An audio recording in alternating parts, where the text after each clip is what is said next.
Student, as I am showing you the different type of histogram. In this different pattern of histogram, I have shown you how you can represent the histogram in a various way. And along with that, I have also shown you previously the line chart and the bar graph is there. So histogram is similar to that of the bar graph.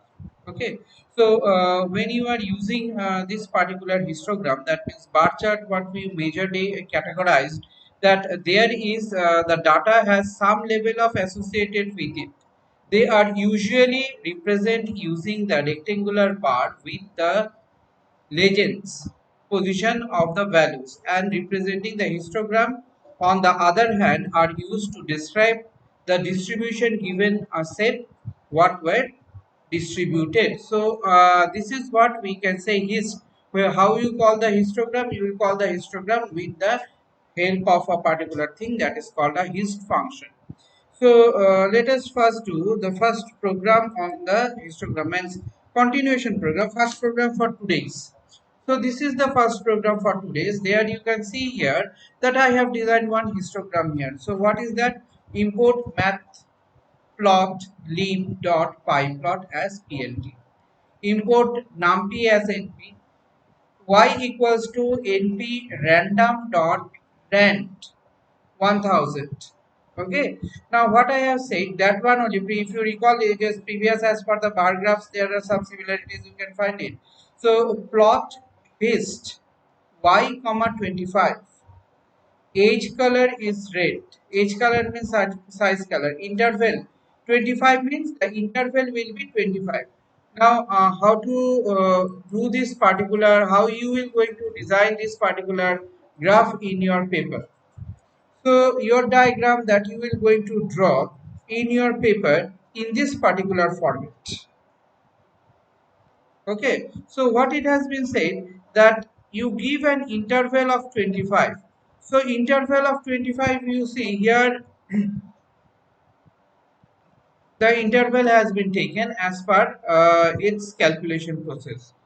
Okay. So interval of 25 based on that what the calculation 1000 calculation has been taken. So this is how your histogram now calculation totally in random basis on rand function as you are calling on it. Based on the rand function what you find it, the process will going to calculate it.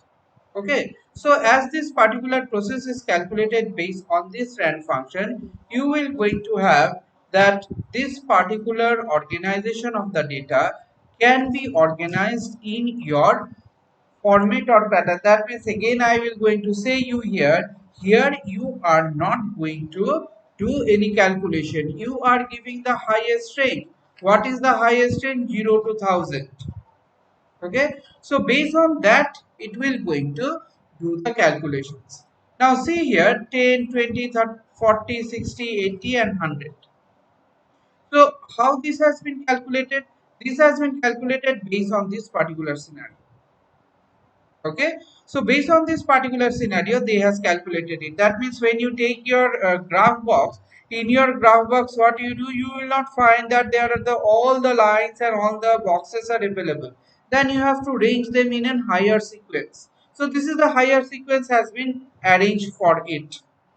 Okay, so based on this higher equation what has been arranged for it, based on this particular higher equation it is calculating the x and y axis. So x and y axis, x axis what it is calculating, -3, -2, -1, 0, 1, 2, 3. That means total calculation is not in your hand. That how you are going to calculate? Yeah, then you can say, sir, I cannot calculate. Obviously, you can calculate. You have to use the formula of the histogram, and implementing that formula of the histogram randomly. You have to do the checking as the calculation theorem and the calculation process has been given. Based on that process, if you calculate, you also get the same pattern of histogram.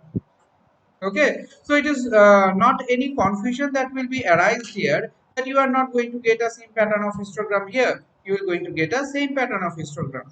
So this is what you find it, that is your calculation is done based on the particular information that has been given by you at the highest level of the basis. Based on this your x axis and y axis has been calculated.